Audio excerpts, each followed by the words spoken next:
up for grabs. It's a 3-day event. It's going to start on Thursday this week. That's September 25th. Today was the first day of official practice. 2 more practice days to go. Every angler in this field still has a chance to qualify for the championship, 2026 championship, that is. But some have a tougher path than others. And speaking of challenging paths, my 2 guests tonight probably have the most nerve-wracking path to the 2026 NPFL championship. With me right now, we've got old friend of mine. We go back about 15 years, Andrew Upshaw. Yep. I've long admired Andrew as a pro angler. He is one of the top guys in the field. He's a Texan. He's been to the Bassmaster Classic. In fact, he was the first college angler to qualify for the Bassmaster Classic. Andrew, this is your first year with the NPFL. How are you liking things? I like it a lot. I just like going fishing. That's what it's all about at the end of the day. I've been kind of all around the world, fished the Bassmaster Classic, fished the Forest Wood Cup, and I'd really like to add, that shield to that list, and maybe that third one's the lucky charm as far as that goes. Not many guys have fished a championship with FLW, MLF, BASS, and the NPFL, so you got a chance to check that box. I think that would be a heck of an accomplishment. We mentioned this is your first season with the NPFL, and you are currently sitting in 40th place. And share with everybody the significance of 40th place in the AOI standings. Well, 40th is, for me, my wife always says I have to go the hard way every time I do something. I always have to just scratch and claw my way into places. Up until this last event, I was kind of on the outside looking in. Yes, you were. And I knew I was going to have a big event, and I was able to do so at St. Lawrence River. And so, but the significance of it is, when you're a bubble boy, at the end of the day, you've got to still go catch them. You still got to go perform. And then you got to just hope everybody else doesn't catch them. And especially if I catch them after day one, I'm going to really talk to, Sean and Brad and see if they can cancel the rest of the event. And that way, it's almost a guarantee that I get in there. I'm not sure I like your odds with that particular plan. Yeah, but I do like your chances here. I think Logan Martin's going to play well for you. But let's talk about your season. Your season was not a stellar season until you got to the St. Lawrence. You had a magnificent tournament there. You finished 3rd. You were right in the hunt going into the last day. 3rd place, and it really moved you way up in the standings. Without that top 5 finish on the St. Lawrence, you'd have a tough road to hoe it. Right. You might be coming into this tournament needing to win to qualify. Tough question for you here. Ordinarily, I know you're not a guy who likes to fish for points. You enter a derby, you want to win that derby. Right. But here, maybe it's a different mental approach. No, you gotta approach it the same way, because if you go into any of these tournaments and you try to change what you're doing and try to punt, basically, a lot of times you're going to fall short. It's like I tell all the kids that I coach. I coach a lot of youth football and track and everything else. If you set mediocre goals, you're going to get mediocre results. If you set really high goals and you go to try to win things, if you fall a little short, you're still exactly where you need to be. So I always set those goals high. I'm gonna put the pressure on. I'm going to go out there and try to win the tournament, because that's what I would do in any other situation. And there's no reason to go change what I'm going to do. Okay. Well, I think that's a daring play. I wonder how many guys in your situation might look at it and say, hey, I know I can seal up a spot in the championship with a top 30. I figure if I can catch 11 or 12 pounds a day, I can get there. That's my goal. But you say you're not going to play that game. No, at the end of the day, if I catch 11 or 12 pounds, that's fantastic, and I'll be where I need to be. But, at the end of the day, $100,000 for first place, you only get those many, we get 6 opportunities a year. So for me to go into a tournament and say, well, I'm just going to fish super conservative and just try to just ounce it together, that's just not my style. I didn't have the best of days of practice, and heck, I hadn't even had the best of years this year. But if you look at the standings, I've only had one real bad tournament, and then the rest were scraping the surface of getting a check. The first event of the year, I started out in, I think, 4th or 5th after day 1, and then just tanked out on the last day, and I didn't make very good adjustments on that final day. But this was a season of what could have been and what it is, and that when you go fishing, especially in this level, It's all about decision making and making those right calls. And quite honestly, this year I've made a lot of the wrong calls on at least one of the 3 days. And to be perfect, to be in that situation, top 10 angler of the year, I promise you right now, if I just make one good decision on each of those days that I made a mistake, we'd be having a conversation on like, all you got to do is catch one fish to make the championship. So it's just how it goes sometimes. I get that, and I appreciate that it's all about one good decision, one bad decision, and that can totally derail an entire season. Right. Let's talk a little bit about your season here. Great opener at Santee, strong, massive day one, top 5, top 6 right there, and then the tournament didn't go the way you wanted to after that. But still, a 43rd place finish there, 59th at Norman. You had your bomb finish at Douglas. You were 89th. Right. Yeah. And I'm guessing if you could have a do-over, that would be the do-over you'd want to have. Yeah. Well, I mean, the bad thing about Douglas, it was really funny. I only practiced 2 days for that event, and I went down the lake, and honestly, it was unbelievable. I was getting 30, 40 bites a day flipping, and I'd pulled a few to the surface, saw a couple really nice ones, and I was like, man, I'm going to have a good tournament, Fast forward to after the first 2 days of the event, I'm sitting not in a very good spot. Third day rolls around. I'm watching the boats go out. I'm watching everybody go out ahead of me, and every single boat in the top 50 turned right. Well, guess what direction I was turning? Left. So they were doing identical to what I was doing. They just had the quality better up on that end of the lake.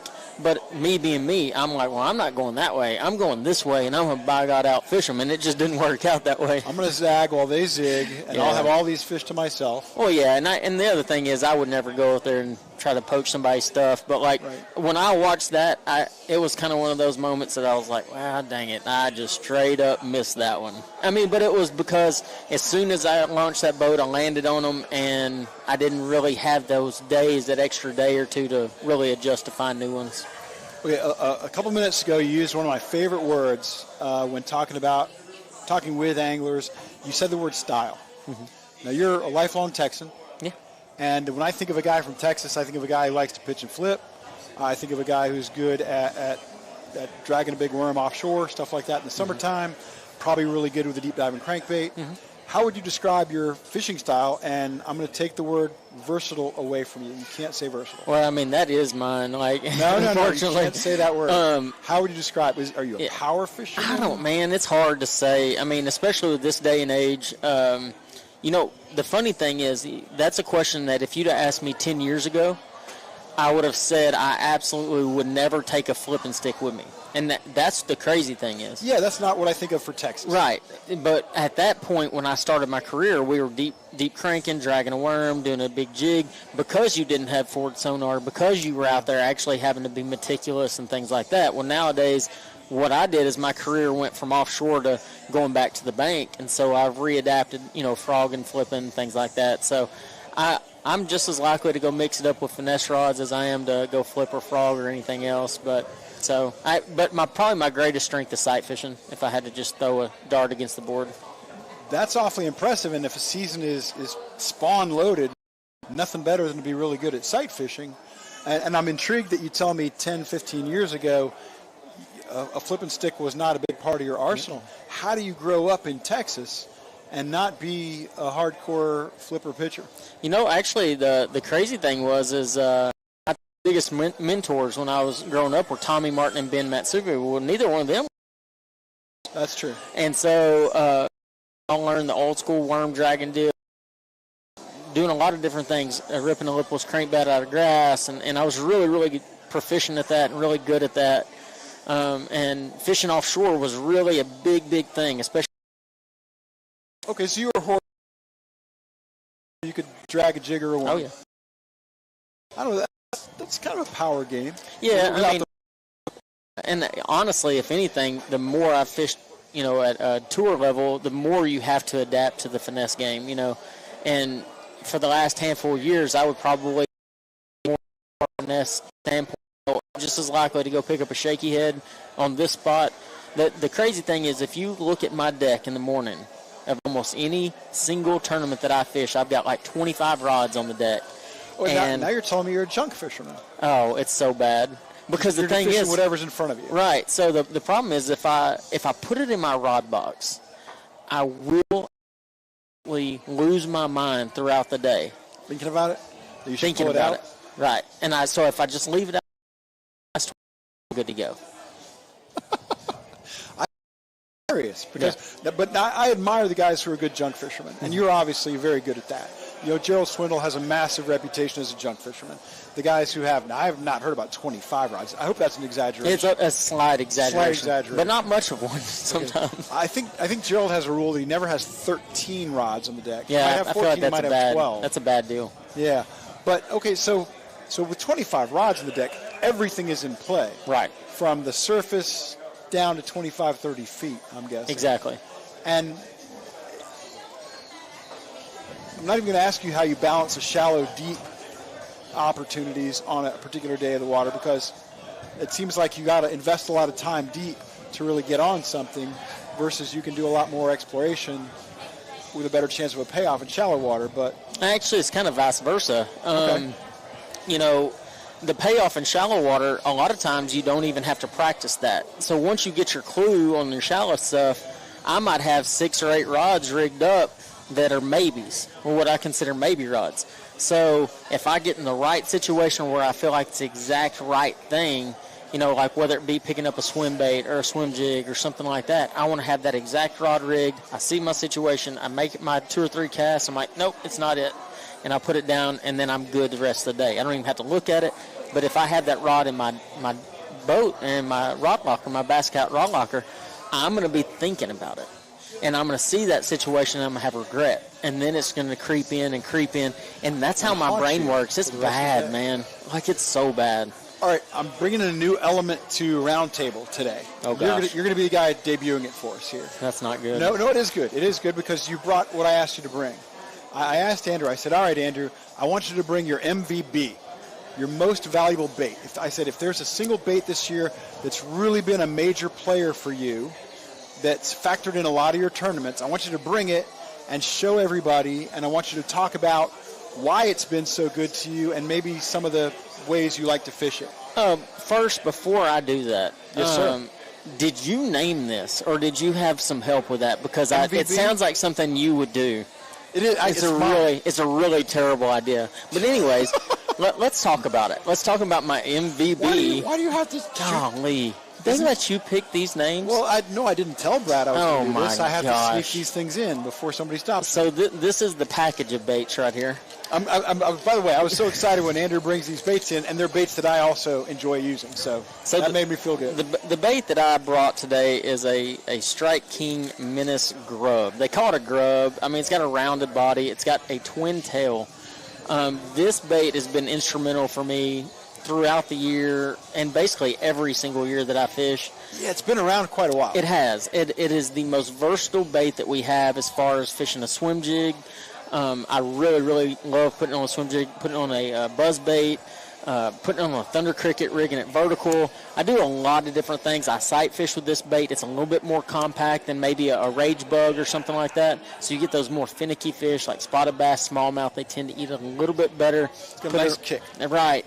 But it's a little more subtle than maybe a rage crawl or something. Yes. So or the Berkeley bait. Chigger crawl. Yeah, chigger crawl. So, I mean, it's a real subtle vibration, and a lot of times that's what you really need. Smallmouth fishing, when fishing on beds, you can put a little Ned rig jig head on it, cut it down a little bit, and they'll eat the fire out of it. So, overall, this year, that would probably be my MVB. That was on the back of... See, it's catching on. Oh, my God. That was on the back of my Thunder Cricket, on one of the rods that I was using on the very first event. And it was something that I actually used at St. Lawrence River as well. And I know I use it this way, but I'm betting you do too. This is a great punch bait. It is, but I really, when it comes to the punch bait situation, I do go to our punch bug that we make because it is a little bit more rounded. It has a better hook slot for it, and Gotcha. It has these ribs that when you get through that, bust through that mat, it'll displace more air and bubbles and things like that. Well, like I said, I'm thrilled you picked a bait that I have a lot of, and I carry a lot of, and I fish a lot. Was this a player at your strongest tournament of the year so far, the St. Lawrence? I caught a few on it. Most of my fish that week came on a Baby Z2, Strike King Baby Z2, drop shotting it. But I mean, I was looking at most of the fish. I caught some on a Ned with it. Right. I caught some on a tungsten thunder crit. Oh, yeah.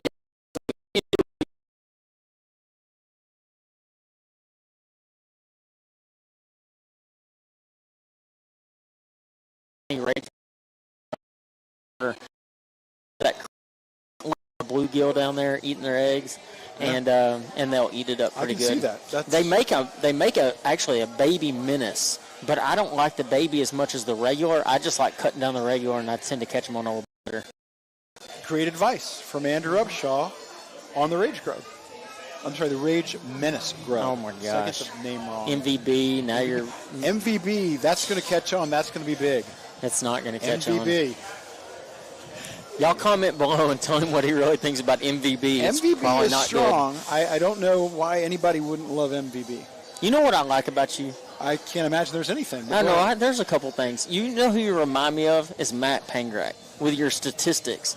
He was going through all these stats, and those are two big stat guys. I call you the stat guys because I know without a shadow of a doubt, I don't even have to do my research, that y'all will have all the numbers to every single thing that's going to go on. And I don't even need to, second guess it because I know you've spent hours upon hours of your day wasting it to get that. So wasting it, getting the right answer. Being right is very important. Being right is very important. It happens so little. So far, all you brought to the show so far is you ripped a Rage Menace Grub in half. Hey, that's what it's like being a professional. Just straight in half, and you got it. All right, today was the first day of official practice on Logan Martin for Andrew Upshaw and the other 100-plus pros out here. And you had kind of a discouraging look on your face when I asked you about it. I practiced 3 hours. You got it. You said you got in kind of late. Yeah, so my son played a football game yesterday evening. How old is he? He's 10 years old. I coach a football team. I coach a bunch of football teams, it seems like, these days. What position does he play? He plays defensive end. He's tiny, but he's super fast. And he might even be watching this right now. He needs to go to bed if he's watching because he is cranky in the mornings. Uh-oh. But no. It's not bad for defense. He had a Some really of the greatest good defensive ends in NFL history could be described as cranky. Oh, no. Yeah, he's cranky sometimes. He's quiet, too, and you got to always watch those quiet ones. But, no, he's a really good kid, plays receiver, plays running back, does a lot of different things. Not a lot of guys who are receivers and defensive ends. That's right. That's an unusual combination. Well, he's just really quick, and he makes things happen sometimes. And sometimes he does things, and I'm like, what? How in the heck did you do that? So, and I will say, everybody talks about being a professional fisherman. We get to fish 24/7. I want to be a professional dad because I like spending time with my kid. I like spending time with my wife, spending time with my family. So when I got done with the St. Lawrence River, you know what I did? I went and parked my boat at the house, moved our stuff in, and moved into a new house and spent time with my son. And I didn't go fishing one single time. Wow. Not once. Do you feel a little bit rusty coming back to it? Not at all. But at the end of the day, we've done it so many years and so long. If we're out there worrying about our mechanics right now, I think Allen Iverson said it back. We're talking about practice. Practice. Not about the game we love. We're talking about practice. Yeah, I mean, if we're out here worried about, 3 hours here and 30 minutes there, I might miss my first flip, but by my 10th flip, I got it. But this is the dock skipping capital of the world, isn't it? Yeah, but you know how you fix that? You just don't go skip docks. You go do something else. But there are times on Logan Martin where that's the thing. Oh yeah, and there's definitely going to be guys go do it. I probably won't be one of those guys. Okay. But that's okay because that fits my game plan. Because you got to build game plans around whatever your situation may be. So, you talk about a discouraging look. Yeah. It's not necessarily discouraging. It's more so, I just hadn't quite figured it out. But what I always tell my wife when I call her is I just figured out what not to do for the next day. That's the old Edison line, isn't it? Absolutely. Yeah. It's not that I've failed. It's not that I've failed 1,000 times. It's I discovered 999 ways that don't work. I'm really talented when it comes to figuring those things out. But you've also told me that you've learned this about yourself, that you don't benefit from a lot of practice. I don't, and I think guys can absolutely over-practice. I know when I fished FLW, I'd actually practice 2.5 days. I really, really hate practicing extended periods of time, because what it does is it gives you too many things. Usually I figure out where and what I need to be doing practice, like full day of practice. And if I do anything outside of that, then it's just too much. I'll have 50 things going on, and it's really hard to be successful. One of your fellow pros at Lou's Strike King, Kevin Van Dam, I always thought he was a master of expanding his pattern during the event. I never saw anybody better. Right. Is that what you do? That is exactly what I do. I mean, we're a creature of habit. We're going to copy the best in the world, and when you look at how people prepare, whether it be professional baseball, basketball, whatever it is, you want to watch the best and emulate exactly what they do and imitate what they do. And that's what I've done. Is that why you're on the show with me? Absolutely not. Brad told me I was going to get fined if I didn't get on the show with you, so here we are. Let's go. I wish you would do that with everybody, because then I wouldn't have people saying, no, I can't do it. I could do that famous Marshawn Lynch, I'm here so I don't get fined. That's saying over and over? Yeah. That was pretty good. Oh, but don't do that. Okay, I will try not to. That'll be an awkward show for me, personally. We can't have that. We can't make the host awkward. More awkward than you are. Exactly, not any more awkward than I am. Okay, so you're getting a feel for where Logan Martin's at right now. Do you have a lot of experience on Logan Martin? I've been here a couple times. I've been on the Coosa River this time of year quite a few different times, whether it be Lay, Neely Henry, Jordan. I mean, I've kind of been all around this chain. Right. I feel like I got a pretty good understanding how they set up. The crazy thing is about a body of water like this, though, is that you can be on the wrong end of the lake, and that's what I'm trying not to be this week. Sure. Just like at Douglas. Yeah. If you get caught on the wrong end, that's where you start running into issues. And so I'm trying to really avoid that aspect of things, because there's going to be end of this lake, and I don't really know which end that is going to be yet, but there's going to be an end of this lake that is going to be firing way better and have better quality than the other end. Okay. Do you have a feel for what it might take to win here? Is it going to take 18 pounds a day, 15 pounds a day? Where do you think it might be? I think people are going to be really surprised at how little of weight it's going to take. Okay. Does that take 50 pounds out of play? Yeah, if somebody catches 50, they've absolutely earned it. I fished an event at Neely Henry, which is one chain up, I think, from here, maybe down. It's one of those directions. But it was in October one year, and it only took 36 pounds to win. Whoa. So, and I know they had a tournament out here last weekend, and 15 won it. 12 pounds was in the, 7th place, and that was with 2 people on the boat. So, I mean, and you're talking with not a lot of pressure on the water, guys fishing by themselves, and with forward-facing sonar.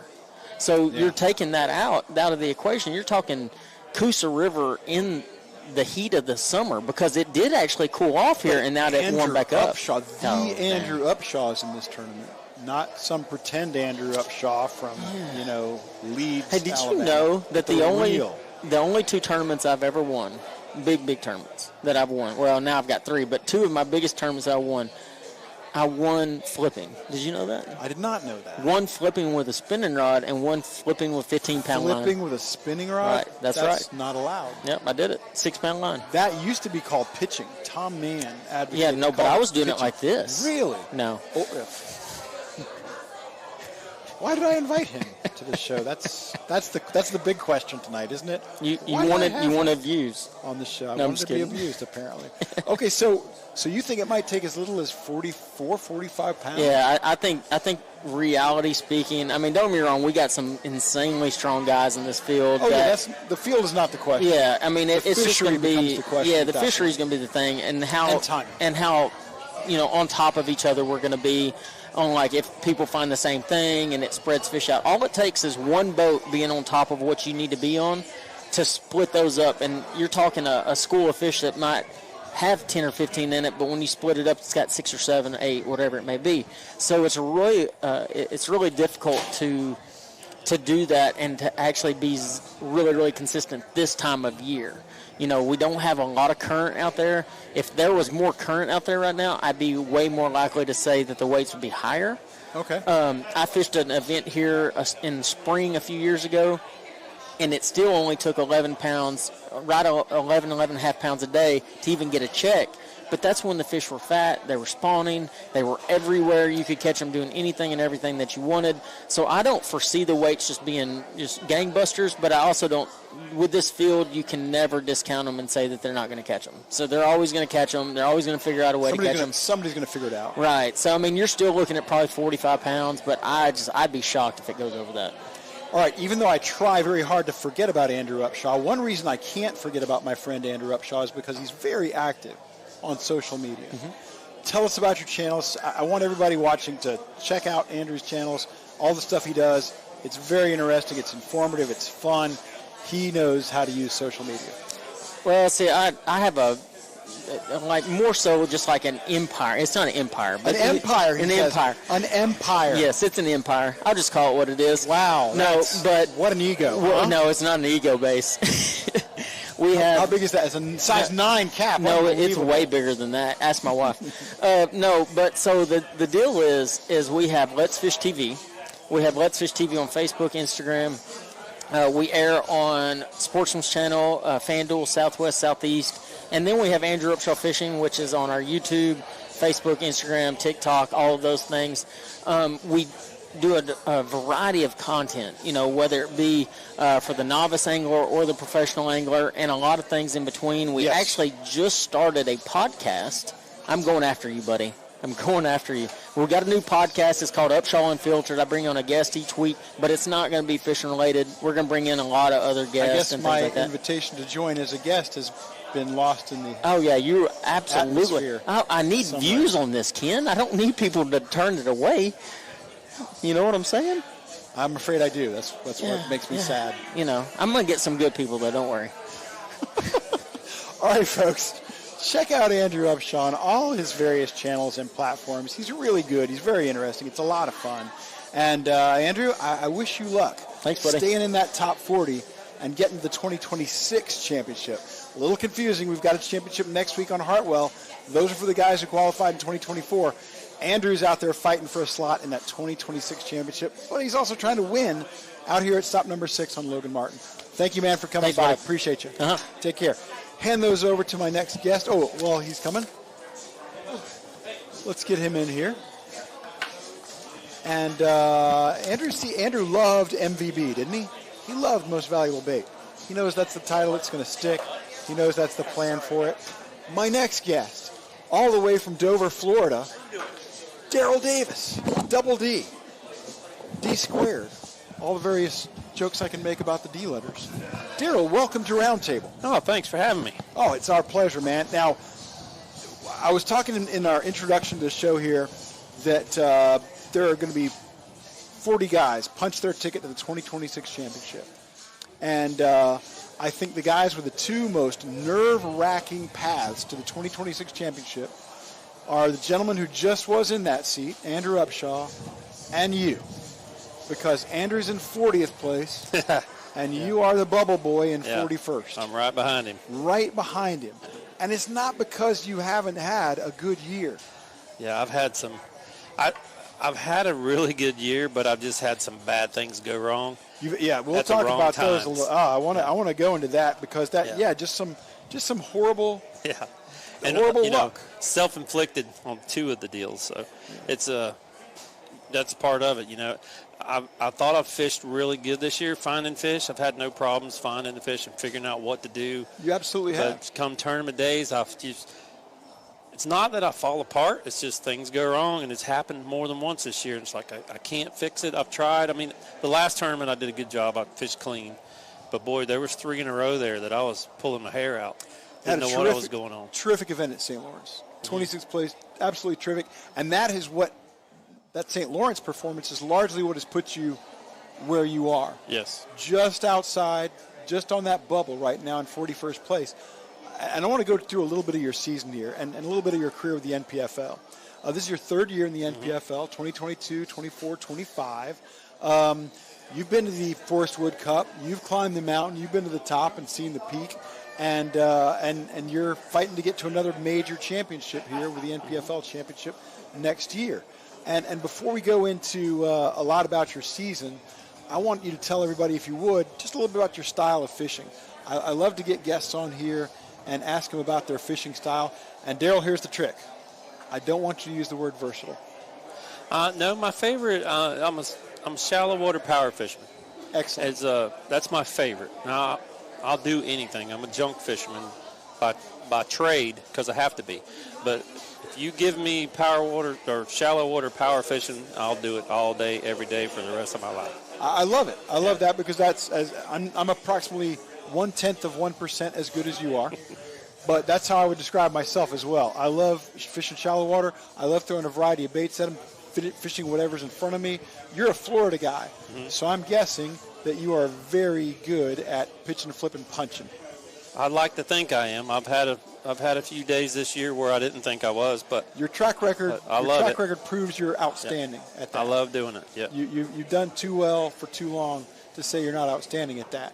And I love the junk fishing thing. Now, how many rods do you typically start a tournament on the deck with? Well, I start practice with about 15 to 16 rods. I try to narrow it down to 4 or 5 at the most, and honestly, that's what I try to do. That's one of my goals in practice, to get 4 rods on the deck, 2 of them being my primary and 2 of them being my backup for those 2 primaries. I mean, and that's how hard I try to get tuned into what's going on. Essentially, that's like having 2 rods on the deck with backups. Yep, and everybody loves topwater, and everybody's got their favorites, but I'm always going to have a topwater tied on. Believe it or not, I'm always going to have a little square bill tied on. I'm always going to have a chatterbait tied on. And saying chatterbait, about 5 years ago, I couldn't even get a bite on a chatterbait. I went a whole season and just finally gave up. I gave up, said I'm not throwing it anymore. And then during the off season, I started throwing it and getting some bites with it. And then I actually cut a check at the Potomac River using it. And ever since then, I'm like, that's one of my staples now. I keep the chatterbait on the deck. Now, before you had this conversion to the chatterbait, the bladed jig, you just had no confidence in that bait, had not had success with it, or you'd had some success and then had a drought? No, never. When it first came out, I tried to catch fish on it. I don't know what I was doing wrong. I could put it down and pick up a rattle trap or a spinnerbait and catch fish. But when it comes to I don't know what I was doing wrong. I still don't know. I just know now I have confidence in it. So when I'm not getting bit, I can still throw it. I think the problem was those lulls when you're not getting bit, I'd put it down and then I wouldn't pick it back up. That's why I never learned to use it right. So. All right. 2025 has had its ups and downs. Terrific tournament at St. Lawrence. Your toughest event was Norman. Both you and Andrew had a finish in the 80s. His was at Douglas, yours was at Norman. Those tournaments played out kind of similarly in a lot of ways. Norman was bad for me. Norman was a tough one for you. But you mentioned some of the self-inflicted issues that you've had. Do you want to share those? Do you want to move on? Day 2 of Norman, I got in a flurry catching fish and caught a lot of fish and didn't even realize I had 6 in the live well until I came to the bump station. And I knew it then. I'm like, Norman, you can't, it's ounces can cost you, 2 ounces can cost you 10 places in Norman, and when you get a, 2-pound penalty, you're done. So that one hurt me. I should have actually cut a check there.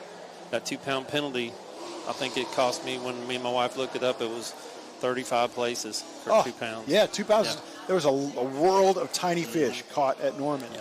And then the other time I think about, when I think about, one of those unforced error kind of things, was your tournament at Eufaula, where you're one spot, not just, you finished one spot out of the money, but you could have done another, 15, 20 places better there, but for an incident. Was that day 3? Almost the same thing. I had 4 fish in the live well, and had. I caught the 5th fish more than once and cold, threw it back. So, not saying that, in 20 years of fishing, I've never had too many. I've never not had enough on days that I should have. And then I did it twice in 1 year, so hopefully it's gone. Oh, you're done with it now, Darrell. You're good now. Yeah. Everything is safe. So the Eufaula tournament, the water was so muddy that when you open the live well, I still to this day thought I had 5. But I was culling like I was happy, Get to and I missed a check by 4 ounces on both of those tournaments. Yeah, one spot out of the money at Eufaula. Yeah. And that one fish that you threw back multiple times, that was over a pound, would have bumped you 20 places or something like that. And would have. And here's, I hate to say this to you, especially here as we're going into the season finale, and you're fighting for that spot to get in the championship. We wouldn't be worried about the championship. No, there wouldn't be a bubble. I wouldn't be on the bubble right now. You would not be on the bubble. You'd be safely inside the bubble. You'd be 10, 12 places up in the standings, and life would be looking pretty easy. You just say, I need to show up at Logan Martin. I need to launch my boat successfully. I need to get to the weigh-in at some point. That side didn't make me fish harder for this one. It'll just make me fight harder for it. Now, a question, here's one that fascinates me, given your spot in the standings. You're 41st. You're one spot out. And part of the problem with that is you're not really in control of your own destiny. Right. Because not only do you need to catch them and have a decent performance, but if the wrong guys also do well, you might not advance. Right. Whereas if the right guys drop out, you could find yourself in 31st place. You could move way up. Are you coming into this tournament and saying, okay, I've got to fish for points, I need a top 30 here? Or are you going out there like you ordinarily would to have the best possible finish? Yeah, I'm just going for the best possible finish I can. I can't control the inevitable. It's going to happen or it's not. So I'm just going to try and catch them as good as I can. I mean, obviously I'm trying to make a top 10, and then if I can get better than a top 10, okay. But my goal on every one is at least a top 10 or better. You have to shoot for it, and I'm trying. I mean, today's practice I started off kind of weird this morning, and then the problem is it's hunting season. So that daylight this morning, all I'm looking for is deer on the bank, and I'm like, I need to be fishing. So about 9 o'clock, I finally dialed it in and started fishing and started putting stuff together. And it's hard to dial anything in on this lake. This lake is a junk fisherman's paradise because you can't run a pattern more than an hour straight on this lake. It will switch on you so fast. I've only been here twice, and I've learned that. So now I know if I'm not getting bit, change up, do something else. Don't try to run the pattern that was an hour ago because it's not going to hold up. So I do know that. So in the back of my mind, I have to keep reminding myself to do that. Now, you mentioned having been here a couple of times before. One time you were here was last year's season opener, 2024 season opener. I think that was probably in March or something. So very different conditions. The water temperature was, 30 degrees lower or something like that. It was in the 40s and 50s. It was high and muddy. Yeah. It was a very different event. Didn't have a great tournament. You were 55th in that one, kind of middle of the pack. Yeah. Does any of your prior experience on Logan Martin help you for this one, other than being able to navigate the lake better? Like I say, the only thing that helps me is knowing that the patterns don't hold up. Gotcha. And it bit me twice, so I know better now. You can't stick with the pattern. You've got to figure out another one, and it's so hard to do during a tournament to quit doing what you're doing and start doing something else and try to put it together. But I'm getting better at that. For the last couple of years, I'm pretty good at believing in myself to just start something new. It's hard to say, but I'm getting way better at just riding down the lake and saying, you know what, I'm going to try it. Even though I didn't practice there, I'm going to go fish there during the tournament. I've done that a lot, and I love doing it now. It's hard to do. It's hard to make yourself go somewhere you've never been, even in practice, never went there during tournament hours. I'm just going to go there and go fishing. And if your gut's telling you to do it because it works. Some very famous incidents of guys doing that. A guy like Dave Glebe, one of the early pitchers and flippers, was famous for fishing by his instincts. Randy Howell famously won a Bassmaster Classic doing exactly what you're talking about. Is it time on the water that gives you that kind of trust in your instincts? I think so, yeah. Because like I just said, on this lake, the pattern changes so much, you have to just be able to pull the trolling motor and go somewhere and say, okay, I'm going to do this. I'm going to stop on that point, and I'm going to throw a Carolina rig, or I'm going to throw a jig or crankbait. If that don't work, I'm going to go over here and throw something else. And then you eventually, you call it running into them. You run into them, but not really. You're figuring it out. So once you figure it out, then you got about an hour. You can run that pattern there, and then you better start looking again. So it's really that. I've had that in my head since the last time I was here going, don't forget, because you got about an hour window on each deal, and you're done with it. That's harsh. Those are tough conditions. It's bad. You mentioned this. You called Logan Martin a junk fisherman's paradise. So obviously that plays to your strengths. The water is still really hot. It's very hot. this lake is famous for boat docks. Mm-hmm. You've only had 1 day of practice so far. Are you in a good place? Do you feel good about where you are after 1 day? I feel decent. Not yet. I'm not excited yet, but I feel like I'm starting to dial in 2 or 3 different things. So, because you got to have more than one thing, obviously. So, Sure. I worked half a day on one thing and half a day on another, and so deep and shallow. So I got some deep fish, and I'm starting to figure out what to do shallow. And tomorrow I'll just go off of that and start over again. What does an experienced, talented, successful pro like Darrell Davis hope to accomplish on day 2 out of a 3-day practice period? Where do you want to be this time tomorrow? This time tomorrow, I'd like to be able to say, okay, I know what I'm going to be doing on day 1 of the tournament. Yeah, I know how I'm going to start, and then day 3 of practice, hopefully I'll be able to figure out something, because you got to find fish for 3 days. Obviously, there's no cut. You're fishing all 3 days, so you can't burn them up.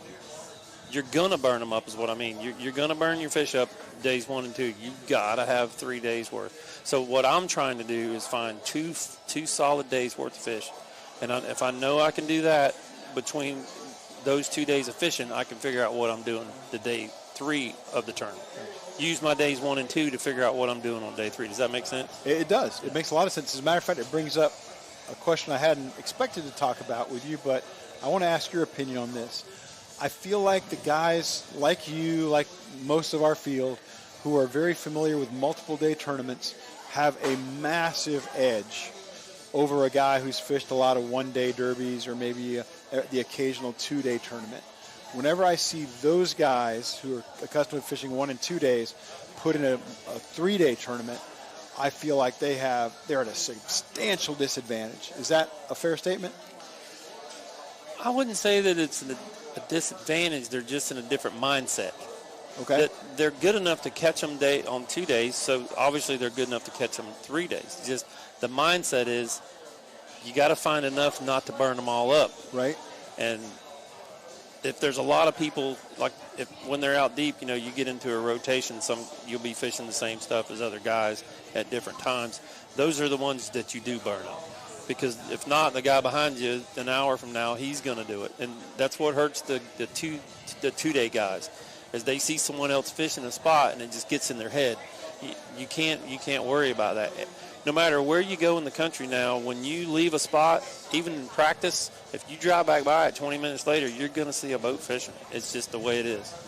So when I'm fishing deep or practicing deep, I spend 90% of my time just idling and looking, never making a cast. Because if you get up on the deck and make a cast in practice, you're going to get your heart broke. Somebody's going to come by there and mark that spot. They're going to fish it an hour later, and you're going to go by there and go, man. So it happens. So if I'm idling looking for deep fish, I just trust. I trust in my Lowrance. I trust in myself that those are the fish I want. I put a waypoint on them. I keep on going. Now, when I'm looking for new fish that I've never fished for shallow, then you actually have to fish. There's no way, you just have to be able to withstand not setting the hook.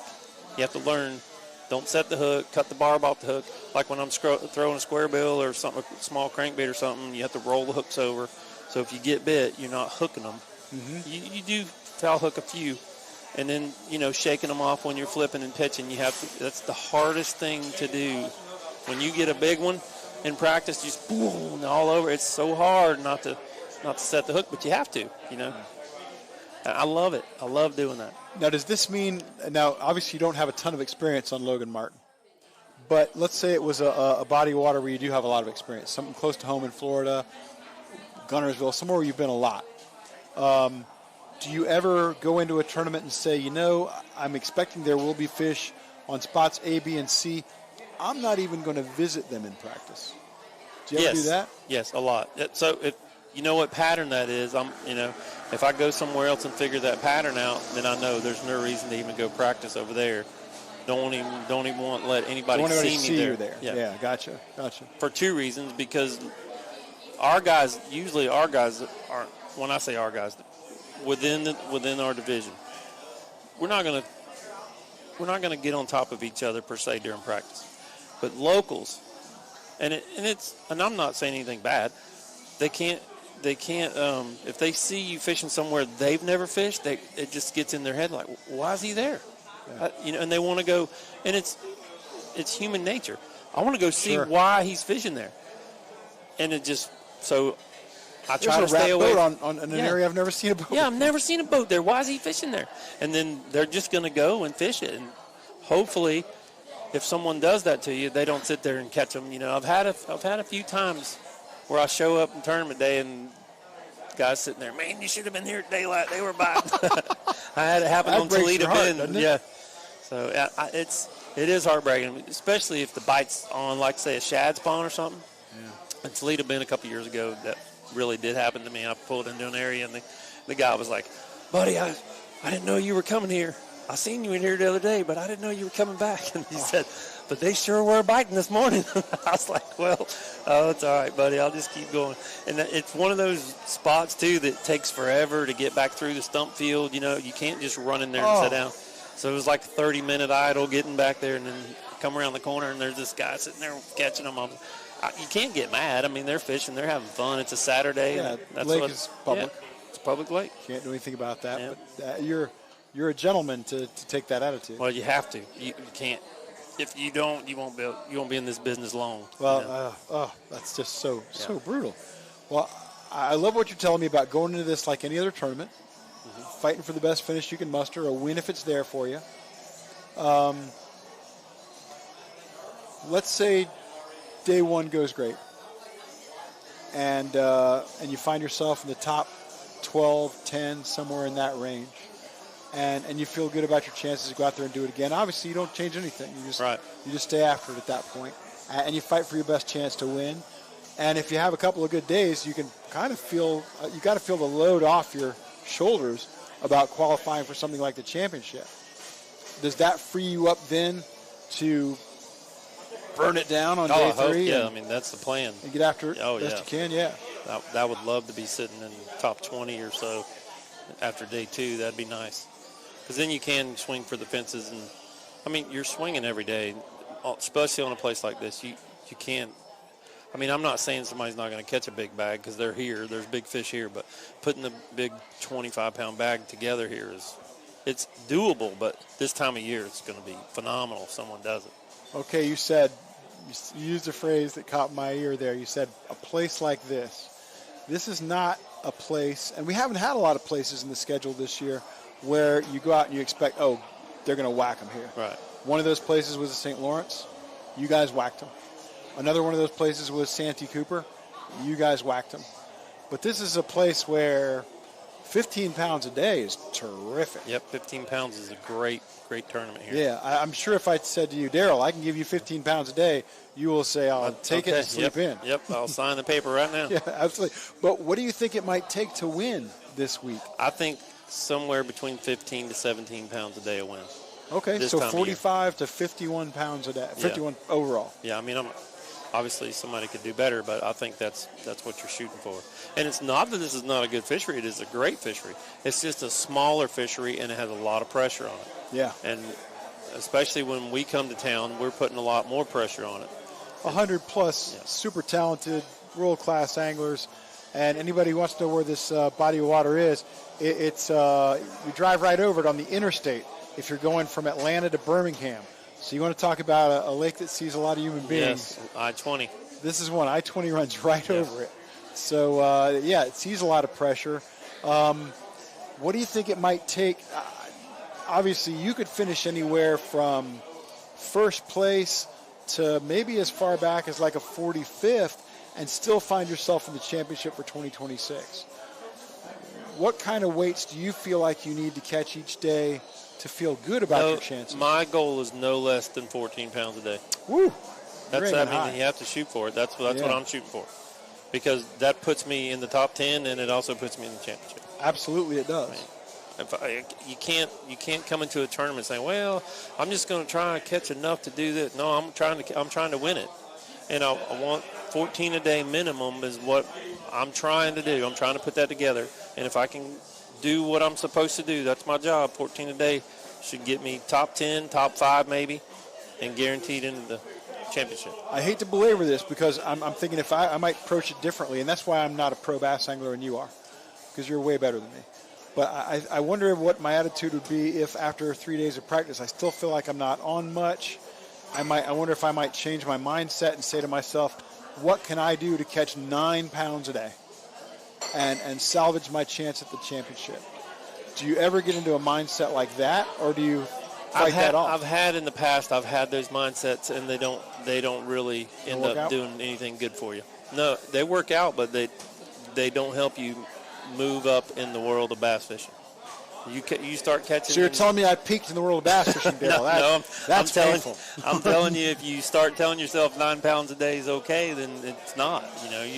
These guys are gonna catch them, and you have to be one of the guys that they're talking about, and that's how I think about it. You pretty much summed up my club tournament history right there.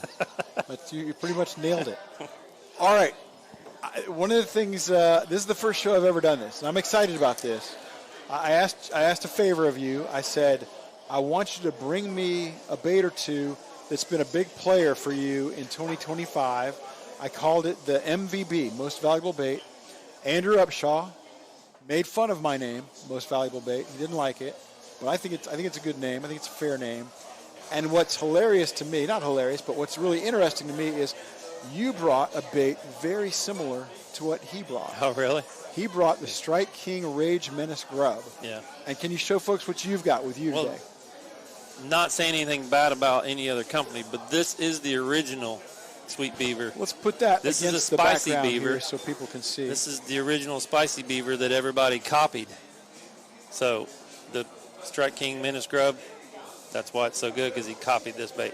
There you go. All right. So tell us about this bait. It's got a lot of cool features on there. First, it's got a little protection area where the hook comes out when you're Texas rigging it. I see that. Certainly does. I love that. It's got some little wings on the craw limbs there. I'm sure it gives it an extra kick. Tell us about the bait. The Spicy Beaver, if you look at the ribs on it, the ribs are facing against the water. A lot of people build baits and they want them so slick that they'll go down through the cover. But So if you look at how these are built to go against the current to make more noise in the water. And believe it or not, even though the tail's kicking, this puts off a lot of sound, even when it's going through the grass, just coming through the water swimming. But the kicking tails on it, I've used this thing in so many different ways. I use it as a jig trailer for a football head. I use it as a jig trailer for throwing a swim jig. And I throw a Texas rig in the springtime, a lot of just straight Texas rig. I love this bait so much. And then when it's cold water, I'll use the smaller version of that, which is the 3.2. And it's just a little, exactly the same bait, just smaller. So if you want to get finessey with it for, your small jigs and small stuff like a stand-up head, you can't beat these baits. These Reaction Innovations has been with me since 2005. That's a long time. I love these guys. They build the best baits. That's why everybody copies them, because they know they're the best. The beaver bait started with Reaction Innovations, yes. Sweet Beaver. Sure did. Yeah. Andre Moore still involved there? Yes, he is. He's still designing. He designed this, and he came up with that keeper right there, and I was so impressed because I never thought of that. And I love power fishing, and when he's like he talks so how to say it nicely. He talks very bluntly. He's like, doesn't take a rocket science, but you'd have to know him. He will cut you down and then laugh at you at the same time. He's such a good guy, but he will call you out on the smallest stuff. I'm guessing if you use, whether you're using a straight shank hook or an offset, that's going to protect and keep a lot of stuff from catching on either your keeper or the shoulder of that offset. It's perfect for both. That's what's funny. The EWG sits right even with it, and then if you flip with it, your keeper sticks out, and then it stays behind it, so it's not catching grass. It's not hooking on tree limbs. And there's a channel running down the opposite side, so you can kind of keep your hook point in there. Not quite, I wouldn't necessarily call that exposed exactly, but it's the next best thing. Yeah. Very impressive. So, but with the ridges against the grain, which is a great observation, it does make more noise in the water. It does create more vibration probably, yes, it does. And stuff like that. Does it make it tougher to punch with? No, it doesn't. I mean, I don't punch with this as much as I do the regular beaver. If I'm punching, I'm using a regular beaver. I use this a lot of times when the water's colder, and I use it especially with jig trailers. I mean, this is the only jig trailer that I use. I use it for every jig that I got. If it's, Are you a big swim jig guy? I love swim jigging, yeah. And you're in Alabama. By law, you have to have at least 2 rods rigged with a swim jig on the Coosa River chain. If you come to Alabama without a swim jig in the boat, something's wrong with you. I don't think you should be fishing. I think you could be arrested. I think you could be stopped. Well, Darrell Davis, you were awesome, man. I appreciate the lesson. I hope everybody will check out this the Spicy Beaver. Spicy Beaver from Reaction Innovations. This is a great bait, and this man owes a lot to this bait, it sounds like. Sure do. He's done really well with it in the past. Maybe it'll work for you too. So, Darrell, thank you so much for your time, Thanks for brother. having me. Oh, it was an honor. And best of luck in the tournament. Thank you, sir. Got a little bit of work to do, but I got confidence you're going to get there, and I'm rooting for you. Thank you very much. All right, folks, a few other things, a little bit of bookkeeping, record keeping. I don't know what we're talking about here, but wrap it up here. That's going to be it for this edition of Roundtable. But I want to let you know, first of all, thank you for joining us. Thank you for your support of the NPFL. Don't forget to check out our website and to purchase some NPFL apparel. We call it Wearing the Pride. So I hope you'll have a chance to go check that out. Our tournament, the season finale, begins on Thursday. Live weigh-ins with Big Al McCullough. He's going to bring the boom beginning Thursday and Friday and Saturday, all at 3 p.m. Central from Lincoln's Landing in Lincoln, Alabama. Come on out if you're nearby. Meet the pros. Get some autographs. Get some tips. It'll make you a better fisherman. Our live on-the-water coverage begins on Friday, day 2 of the tournament, and the tournament concludes on Saturday. Luke Duncan and Fat Cat Newton are going to bring you the action from 9 a.m. to 2 p.m. Central. Don't miss it. A lot of questions are going to be answered this week on Logan Martin, like who's going to go to the championship. Is Andrew Upshaw going to make it? Is Darrell Davis going to make it? Are both of them going to make it? Or neither of them going to make it? We're going to find out that and more. We got 40-plus guys out there. Everybody in the tournament has a chance to make the 2026 championship. Some of them are going to make it by finishing in the top 40 of AOY. Some of them are going to make it by winning an event. But and we're also going to find out who's going to be the 2025 Progressive Angler of the Year. That battle is going to come down to Kyle Welcher, Patrick Walters, and Greg Hackney. My name is Ken Duke. Please come back tomorrow for another edition of Roundtable, 7:30 Central. My guests are going to be Derek Lettinen and JT Russell, and I've got a special guest lined up, and I know you're going to hear from this guy. So come on back Tuesday as well. We're going to have the 3 Angler of the Year guys. We're going to have Kyle Welcher, Patrick Walters, Greg Hackney. Do not miss that one. We will